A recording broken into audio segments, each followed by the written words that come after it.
வணக்கம். மே 16 நிகழ்ச்சிக்கு உங்களை வரவேற்பது காயத்ரி.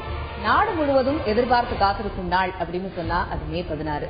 அதிலும் முக்கியமாக தமிழகத்தை பொறுத்தவரையில் தங்கள் தொகுதியில் தேர்ந்தெடுக்கப்படும் வேட்பாளர்கள் தங்களுடைய அனைத்து கோரிக்கைகளையும் நிறைவேற்றுவார்கள் அப்படிங்கிற ஒரு நம்பிக்கையில ஒட்டுமொத்த மக்களும் ஆற்றிய ஜனநாயக கடமையின் விடை தெரிகிற நாள் தான் மே 16.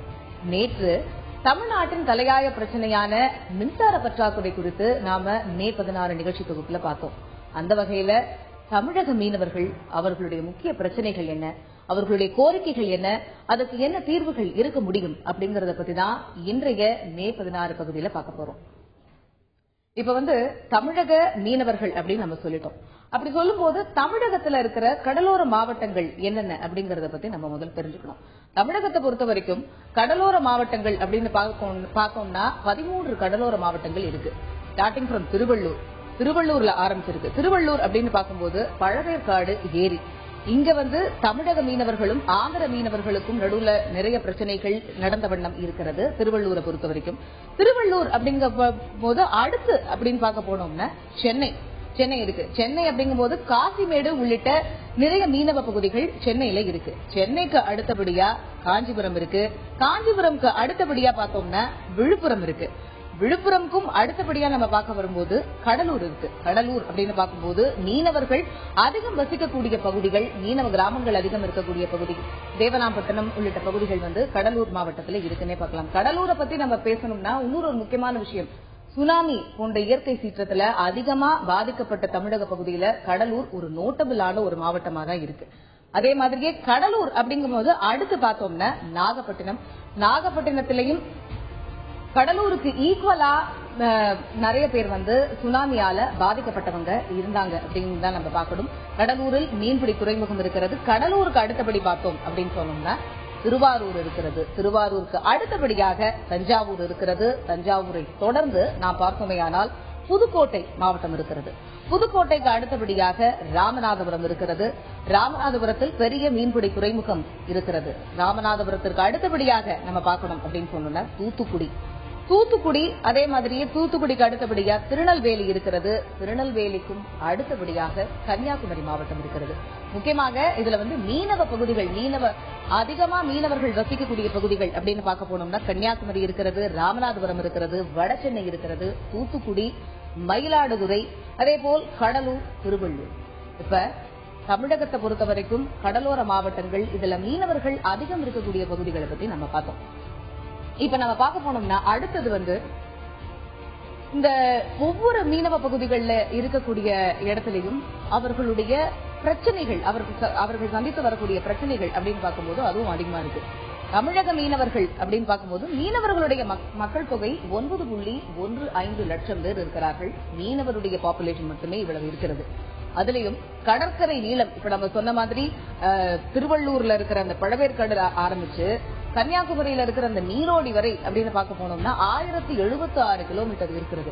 இதோடைய மீனவ கிராமங்கள் அப்படின்னு பார்க்கும்போது 608 மீனவ கிராமங்கள் இருக்கிறது.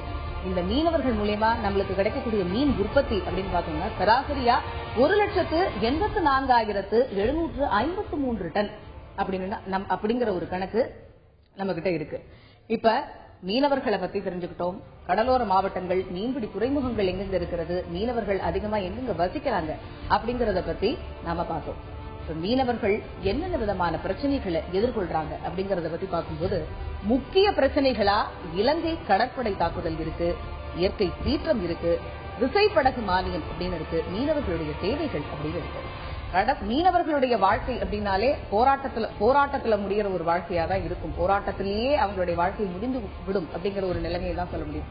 முக்கியமா இந்த மீனவர்களுடைய இலங்கை கடற்படை தாக்குதல் அப்படின்னு சொல்லும்போது தமிழக மீனவர்கள் அடிக்கடி இலங்கை கடற்படையினராலையும் இலங்கை மீனவர்களாலையும் தாக்கப்படுவதாகவும் அவர்களுடைய படகுகள் இலங்கை கடற்படையால பறிமுதல் செய்யப்படுவதாகவும் அதே மாதிரியே இரு நாட்டு மீனவர்களுக்குள்ள நிறைய வன்முறைகள் நடந்திருக்கிறதாகவும் நம்மளுடைய செய்தித்தாள்களையும் சரி ஒவ்வொரு வாட்டியும் நம்ம படிச்சுக்கிட்டு தான் இருக்கோம். இரு நாட்டு மீனவர்களும் அவர்களுடைய கடல் எல்லையை தாண்டுவதும் அதனால கைது செய்யப்படுவதும் திருப்பியும் விடுவிப்பதும் ஒரு தொடர்கதையாகவே இருந்துட்டு வருது அப்படின்னு தான் நம்ம சொல்லணும். இந்த மாதிரியான பிரச்சனைகள் இன்னைக்கு நேற்றுக்கு அப்படி இருக்கு அப்படின்னு பார்த்தோம்னா அது சத்தியமா கிடையாது. 31 வருட ஆண்டு காலமாக கிட்டத்தட்ட 1983 வருடத்துக்கு அப்புறமா 31 வருடங்களாக இந்த மாதிரியான பிரச்சனைகள் தீர்க்கப்படாமல் இருக்கு அப்படின்னே நம்ம சொல்லலாம். அப்படி பார்க்கும்போது அப்ப அதுக்கு முன்னாடி எப்படி இருந்தது அப்படிங்கும்போது இலங்கை மீனவர்களாகட்டும் தமிழக மீனவர்களாகட்டும் அவங்களுக்கு எல்லைகள் அவங்கள மரபுவழி வழிமுறைகளை பின்பற்றி அவங்க எந்தெந்த இடத்துல மீன் பிடிக்கணுங்கிற ஒரு வரையறைகள் இருந்தது. இது எப்படி அப்படின்னு பார்க்கும்போது ஈழப்போருக்கு முன்னாடி வரைக்கும் இந்த மாதிரியான ஒரு சிச்சுவேஷன் இருந்ததுன்னே சொல்லலாம். அந்த ஈழப்போர் ஆரம்பிக்கும் போது பாத்தீங்கன்னா இலங்கை பகுதிகளா இருக்கட்டும், அதே மாதிரியே இந்திய கடல் பகுதியா இருக்கட்டும், அவங்க அவங்களோட கடற்பரப்பை ரொம்ப கடுமையா கண்காணிக்க ஆரம்பிச்சாங்க. அந்த மாதிரியான நேரத்துல ஆரம்பிச்ச இந்த மாதிரியான தாக்குதல்கள், வன்முறை சம்பவங்கள் தொடர்ந்து ஈழப்போர் முடிஞ்சதுக்கு அப்புறமும் வருது. இதுக்கு இன்னொரு ஒரு காரணமும் சொல்லப்படுது.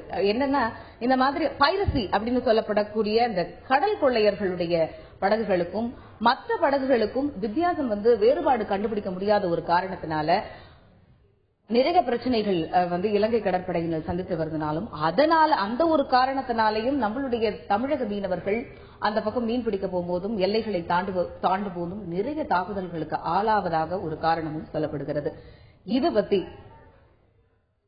இது ஒரு பிரச்சனையா இருக்கும் போது இந்த பகுதியில் இருக்கிற மீனவர்கள் இதை பத்தி என்னென்ன சொல்றாங்க அப்படிங்கறத இப்ப பார்க்கலாம். மீனவர்களுக்குள் நடக்கக்கூடிய பேச்சுவார்த்தை சுபமாக முதல் கட்டம் நடந்து இரண்டாவது கட்டமும் நடந்திட வேண்டும். அதே வேளையில் இரு நாட்டு அரசுகளும் இதை அரசியலாக பார்த்து விடாமல் வாழ்வாதார பிரச்சனை என்பதாக கருத்தில் கொண்டு இலங்கை இந்திய கடல் பரப்பில் இரு நாட்டு மீனவர்களும் மீன்பிடிப்பதற்கான வகைப்பாடை செய்ய வேண்டும்.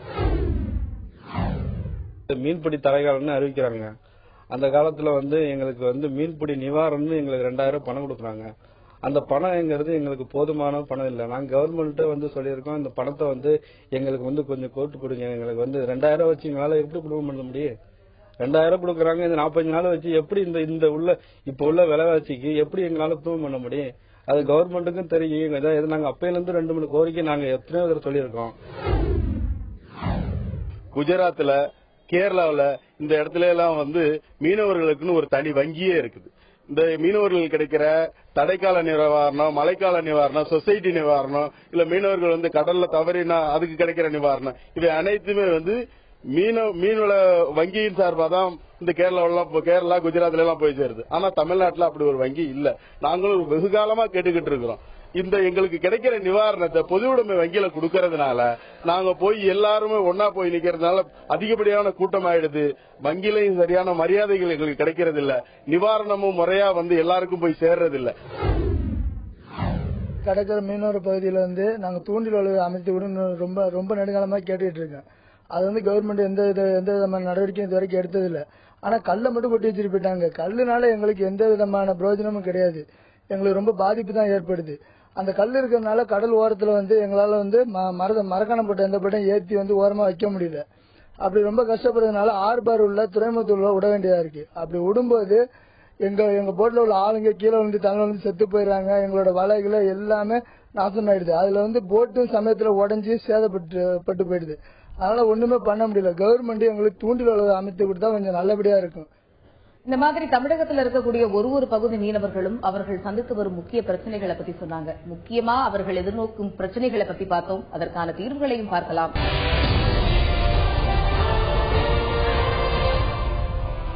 இன்றைய நிகழ்ச்சி தொகுப்பில் மீனவர்கள் அன்றாடம் சந்தித்து வரக்கூடிய பிரச்சனைகள், அதற்கு என்ன தீர்வுகள் கொடுக்கலாம், என்ன தீர்வுகள் இருக்க முடியும் அப்படிங்கறத பத்தி தான் நம்ம பார்த்துட்டு வரோம். அந்த வகையில மீனவர்கள் அன்றாடம் சந்திக்கக்கூடிய பிரச்சனைகள்ல முக்கியமா நம்ம ஏற்கனவே பார்த்தது அப்படின்னு சொல்லும்போது இலங்கை கடற்படையால் தாக்குதல். இந்த பிரச்சனை ரொம்ப முக்கியமான பிரச்சனையாவே நம்ம பார்க்கப்படுது இன்று அளவும். இதுல முக்கியமா பாதிக்கப்பட்ட பகுதிகள் அப்படின்னு பார்க்க போனோம்னா நாகப்பட்டினம், ராமநாதபுரம், புதுக்கோட்டை. இதுக்கான என்னென்ன காரணங்களா இருக்க முடியும்? இதற்கு ஏகப்பட்ட பேச்சுவார்த்தைகள் நடந்த வண்ணம் தான் இருக்கிறது. இன்று வரைக்கும் நடந்த வண்ணம் தான் இருக்கிறது. இந்த பேச்சுவார்த்தைகள் ஒவ்வொரு வாட்டியும் நடந்துகிட்டு இருக்கு. ஆனா அந்த பேச்சுவார்த்தைகளுக்கு அதுக்கப்புறமும் தீர்வுகள் எட்டப்பட்டதா அப்படின்னு பார்த்தா அது ஒரு பெரிய குவெஸ்டன் மார்க்கா தான் இருக்கு. இன்னும் அவர்களுடைய வன்முறைகளும் அதிகரித்துக் கொண்டுதான் இருக்கிறது. இரு நாட்டு மீனவர்களுடைய தாக்குதல்களும் அதிகமாக தான் இருக்கிறது. இது குறித்து அன்பழகன், மீனவ சங்க பேரவை தலைவர் அன்பழகன் என்ன சொல்கிறார் அப்படிங்கறத இப்ப பார்க்கலாம். இதை விட உங்களுக்கு வந்து அரசாங்கம் ஒரு ப்ளூ ரெவல்யூஷன் பண்ணணும், நீல புரட்சியை உருவாக்கணும். இதுவரைக்கும் தமிழக அரசாங்கமோ இந்திய அரசாங்கமோ ஆழ்கடல் மீன் பிடிப்பை ஊக்குவிக்கவே இல்லை. இவங்க பிடிக்கிறதெல்லாம் அண்மை கடல் மீன் பிடிப்பு தான். ஆழ்கடலுக்கு இவங்களை வந்து தயார் பண்ணல, அதுக்கு மீனவர்களும் தயாரா இல்ல, அதுக்கு தொழில் கருவிகளும் தயாரா இல்ல. அப்ப நீங்க வந்து அரசாங்க மானியத்தோடு, மத்திய அரசாங்கம் மாநில அரசாங்கமும் மீனவர்களுக்கு மானியத்தோடு ஆழ்கடல் மீன்பிடிப்பு திட்டத்தை ஊக்குவித்தார்களானா இந்த பிரச்சனை எல்லாம் வரவே வராது. அன்பழகன் வாயிலாகவே அவர் என்ன இந்த பிரச்சனைக்கு என்ன காரணம் அப்படிங்கறத அவர் சொல்லவே நம்ம கேட்டோம். அடுத்ததா நாம பார்க்க போகணும்னா இயற்கை சீற்றம். ஒரு பக்கம் இயற்கையும் விட்டு வைக்கிறது இல்ல இவங்களை, அதுவும் அது பாட்டுக்கு அவங்களை படுத்துதுன்னு தான் சொல்லணும். இயற்கை சீற்றம் அப்படின்னு பார்க்க போகும்போது முக்கியமா சுனாமி ஆழிப்பேரலை மறக்க முடியாத ஒரு இயற்கை சீற்றம். ஏற்கனவே சொன்ன மாதிரி இதுல பாதிக்கப்பட்ட பகுதிகள் அப்படின்னா கடலூரும் நாகப்பட்டினம் தான். இந்த இயற்கை சீற்றம் சுனாமி நடந்து 2004 நடந்த சுனாமி இவ்வளவு வருஷம் ஆயாச்சு. ஆனா சுனாமி ரீஹாபிலிட்டேஷன் அப்படின்னு பார்க்கும்போது எவ்வளவு பேருக்கு அது ஒழுங்கா போய் சேர்ந்திருக்குன்னா அதுவும் கேள்விக்குறியான ஒரு விஷயமாக தான் இருக்கு. அதுக்குள்ள நிறைய அரசுகள், மத்திய மாநில அரசுகள் மாறிவிட்டது. இருந்தாலும் இவர்களுடைய வாழ்வாதாரம் மாறி இருக்கிறதா அப்படின்னா அது ஒரு பெரிய கேள்விக்குறியாக தான் இருக்கிறது. இது குறித்து திரு அன்பழகன் என்ன சொல்கிறார் கேட்கலாம். சுனாமி குடியிருப்புல பாத்தீங்கன்னா மோஸ்ட்லி வந்து ஒரு 70% வந்து தொண்டு நிறுவனங்களால கட்டப்பட்டது. அதுல வந்து நல்ல நிறுவனங்கள் வந்து நல்லா கட்டி கொடுத்து தரமான வீடுகளை கட்டி கொடுத்திருக்காங்க. சில நிறுவனங்கள் அப்ப அந்த சுனாமி ஏற்பட்ட பிறகு அவசர காலத்துல பணம் பெற்றவர்கள் எல்லாம் வந்து லோக்கல்ல அந்த இடத்துல ஆட்களை வச்சு வந்து ஒரு மாதிரியா கட்டிட்டாங்க. அது நீங்க வந்து தரமற்ற வீடுகள், அந்த தரமற்ற வீடுகள்ல வந்து உங்க போக முடியாத ஒரு சூழ்நிலை இருக்கிறதுனால அதை மக்கள் ஏற்றுக்க மாட்டேங்கிறாங்க. நீங்க கடலூர் எல்லாம் பாத்தீங்கன்னா அந்த சுனாமி குடியிருப்புல இன்னைக்கு வரைக்கும் போக முடியல. இது வந்து நம்ம அரசாங்கம் வந்து ஆய்வு பண்ணணும். அரசாங்கம் ஆய்வு பண்றதே கிடையாது. ஏன்னா அரசாங்கத்தினுடைய நேரடி பார்வையில, கலெக்டரேட்டுடைய நேரடி பார்வையில தான் அது கட்டப்படுது. ஆனா அவங்க வந்து அது அரசாங்கம் வந்து அதை வந்து அந்த நேரடி பார்வையில வந்து ஆய்வு செய்து இது மனிதர்கள் வாழ்வதற்கு தகுதியானவன்னு அவங்க சொல்ல முடியல. அதனால இன்னைக்கு வரைக்கும் போகாத சில குடியிருப்புகள் இருக்குது. இப்போ 10வது வருஷம் வரப்பொழுது, இப்போ 9 ஆண்டுகள் முடிஞ்சு இருக்குது, 10வது வருஷம் வருது, இன்னைக்கு வரைக்கும் அந்த நிலை நீடிக்குது. திரு அன்பழகன் அவர்கள் பதிவு செஞ்ச மாதிரி 10 ஆண்டுகள் ஆகிவிட்டது. ஆனாலும் சுனாமி குடியிருப்புகள்னு கட்டி கொடுத்திருக்காங்க. ஆனா அவங்க குடியமர முடியாத ஒரு சூழல் தான் இன்றளவும் நிலவுகிறது அப்படிங்கிற ஒரு முக்கியமான ஒரு கருத்தை அன்பழகன் முன் வச்சிருக்காரு. இயற்கை பேரிடர் ஒரு பக்கம் அவங்களை வாட்டி வளைச்சிட்டு இருக்கு அப்படின்னு சொல்லும்போது இன்னொரு பக்கம் இலங்கை கடற்படையாலையும் தாக்குதல். இருந்தாலும் அவர்களுடைய மீன்பிடி தொழிலை அவங்க செஞ்சுதான் ஆகணும். அப்படி பார்க்கும்போது விசைப்படகுகளுக்கான மானியம், அதே மாதிரியே விசைப்படகுகளுக்கான அந்த டீசல் விலையிலும் மானியம் அதிகரிக்கப்பட வேண்டும் அப்படிங்கிற ஒரு முக்கியமான கோரிக்கைகளையும் அவர்கள் முன்வைத்திருக்கிறார்கள். இது வந்து தமிழகத்தினுடைய அனைத்து மீனவ பகுதி மக்களுடைய ஒரு பிரச்சனையாகவும் கோரிக்கையாகவுமே இருக்கு அப்படின்னு பார்க்கலாம். இப்ப இந்த விசைப்படகுகளுக்கான அந்த டீசல் மானியம் அதிகரிக்கப்பட வேணுமா அப்படிங்கிறதுக்கு திரு அன்பழகன் என்ன சொல்றார் அப்படிங்கறத இப்ப பார்க்கலாம். சார், டீசல் இப்ப மானியம்னா டீசல் மானியம் மட்டும்தான் சார். டீசல் விலை ஏறும் பொழுது எங்களுக்கு கொடுக்கின்ற மானியத்தினுடைய இதோ வந்து ஏற்ற மாட்டேங்க. இப்ப நீங்க சமீப காலமா பாத்தீங்கன்னா போன வருஷத்துக்கு இந்த வருஷத்துக்கு ஏறக்குறைய 9 ரூபாய் ஏறி இருக்கு. இப்ப 9 ரூபாய் ஏறும் பொழுது நீங்க பாத்தீங்கன்னா 9 ரூபாய் ஏறும்போது ஒவ்வொரு மீனவனுடைய வாழ்வாதாரமும் வந்து அதிகமா 9 ரூபாய் ஒரு 1000 லிட்டர் பிடிக்கிறேன்னு வச்சுங்களேன். 9 ரூபாய் ஏறுனா 9000 ரூபாய். இப்ப தங்க கடல் ஒரு 7 நாளுக்கு போறாங்கன்னா அவங்க 1000 லிட்டர் டீசல் பிடிக்கிறாங்க. அப்ப 9000 ரூபாய் 9000 ரூபாய். அப்ப அவங்க பிடிக்கின்ற மீன் வந்து 9000 ரூபாய்க்கு அதிகமா விலை வச்சு வைக்கணும். அப்படி ஒரு சூழ்நிலை போகும் பொழுது அவங்களுடைய வாழ்க்கை தரம் வந்து ரொம்ப கடுமையா நெருக்கடியான நிலைக்கு ஆளாகும். போட்டுக்கு மானியம் கிடையாது. இப்ப நீங்க பெரும்பாலான போட்டுகள் வந்து மானியம் கடன் கொடுக்கறது கிடையாது. வங்கிகள் எங்களுக்கு கடனே கொடுக்கறது கிடையாது. அவங்க கேட்டா நீங்க கடன் கட்ட மாட்டீங்க சார். விவசாயி கடன் வாங்குறாங்க, கட்டலா தள்ளுபடி பண்றாங்க. ஆனா மீனவர் கடன் வாங்கினா தள்ளுபடியே பண்றது கிடையாது. ஆனா இத்தனைக்கும் மத்தியில வந்து விவசாயத்துறையில தான் வந்து மீன்வளத்துறையும் வருது. விசைப்படகு மானியம், விசைப்படகு அந்த டீசல் கொடுக்கக்கூடிய அந்த அதோடைய மானியம் அப்படின்னு பார்க்கும்போது அவர் முக்கியமான ஒரு விஷயத்தை அவர் சொல்லியிருந்தாரு. மீனவர்களுக்கு லோன்ஸே கொடுக்கறது கிடையாது அப்படிங்கிற ஒரு விஷயம் கவனிக்கப்பட வேண்டிய ஒன்றா இருக்கு. அப்புறம் பார்க்க போனோம்னா மீனவர்களுடைய முக்கிய தேவைகள் அப்படின்னு பார்க்கும்போது நிறைய தேவைகள் அவர்களிடம் இருக்கிறது. தேவைகள் அப்படின்னு பார்க்கும்போது நம்ம பார்த்தோம்னா தூண்டல் வளைவுகள் அவர்களுடைய முக்கிய தேவைகளா இருக்கிறது. அதே மாதிரியே மீன்பிடி துறைமுகம் தேவையா இருக்கிறது. மீன்களை அந்த பதப்படுத்தக்கூடிய கிடங்குகள் அதுவும் அவர்களுடைய தேவையா இருக்கிறது. இதுவும் அனைத்து மீனவ பகுதிகளுடைய தேவையாகவே இருக்கிறது. இந்த தேவைகள் நிறைவேற்றப்படுமா? இந்த தேவைகள் குறித்து என்னெல்லாம் வந்து இதுவரைக்கும் ப்ரொசீஜர்ஸ் எடுத்திருக்காங்க அப்படிங்கறத பத்தி அன்பழகன் சொல்ல கேட்கலாம். குளச்சல் துறைமுகம் இன்னைக்கு வரைக்கும் முடியல. பூம்புகார் துறைமுகம் ஆரம்பிச்சு அதுவும் முடியல. அதே போல எண்ணூர்ல ஒரு மீன்பிடி துறைமுகம், அதுவும். இதெல்லாம் மீன்பிடி துறைமுகங்கள், நாங்க சொல்றது மீன்பிடி துறைமுகங்கள். இப்படி ஒவ்வொரு மாவட்டத்துக்கு 2-3 மீன்பிடி துறைமுகங்கள் வந்தாதான் அவர்களுக்கு தேவையான டீசல், தங்கு தரைத்தளம், ஐஸ் பிளான்ட் இதெல்லாம் ரொம்ப குயிக்கா கிடைக்கும். அவங்க அந்த சந்தை விலைக்கு அவங்களுக்கு லாபம் கிடைக்கும். இப்ப நீங்க கன்னியாகுமரி மாவட்டத்தினா ஒரு நீண்ட கடற்கரையில மேற்கு கிழக்கு 2 கடற்கரை இருக்குது. அவங்களுக்கு துறைமுகமே இல்லாதனால அவங்க வந்து விழிஞ்சம் துறைமுகம், கேரளாவில் விழிஞ்சம், அதே மாதிரி கொச்சின், கொல்லம், மங்களூர் துறைமுகம் வரைக்கும் போறாங்க. ஏன்னா உங்களுக்கு இந்தியாவிலேயே வந்து நவீன முறையில ஆழ்கடல்ல மீன் பிடிக்கின்ற வல்லமை பெற்றவர்கள் கன்னியாகுமரி மீனவர்கள் தான். அவங்க ஷார்க் என்ற சுறாவை வந்து வேட்டையாடுறதுல வந்து ரொம்ப ஸ்பெஷலிஸ்ட் வந்து கன்னியாகுமரி மீனவர்கள் தான். அவங்களுக்கு வந்து ஒரு துறைமுகமே கிடையாது. இது நாங்க பல கட்ட போராட்டங்கள் நடத்தி ஒரு 20 ஆண்டுகள் போராட்டத்துக்கு பிறகு தேங்காய்பட்டினம் துறைமுகம் போட்டாங்க. இன்னைக்கு வரைக்கும் அவங்க முடிக்கல. ஒரு 5 ஆண்டுகள் ஆகிவிட்டு. மீனவர்களுடைய தேவைகள் என்னென்ன அப்படிங்கறதையும் திரு அன்பழகன் சொல்ல கேட்டோம். இந்த மாதிரி மீனவர்கள் இன்றளவும் சந்தித்து வரும் பிரச்சனைகள் என்ன, இதற்கு என்ன விதமான தீர்வுகள் வழங்கலாம், அதே மாதிரி அவங்களுடைய கோரிக்கைகள் என்னவா இருக்கு.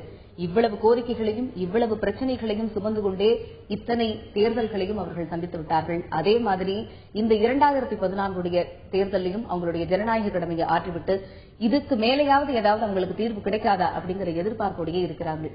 தீர்வு கிடைத்தால் நல்லதாக இருக்கும். காலம்தான் பதில் சொல்ல வேண்டும். இத்துடன் இன்றைய மே 16 நிகழ்ச்சியை நிறைவு செய்கிறோம். தொடர்ந்து இணைந்திருங்கள் தந்துவிடன்.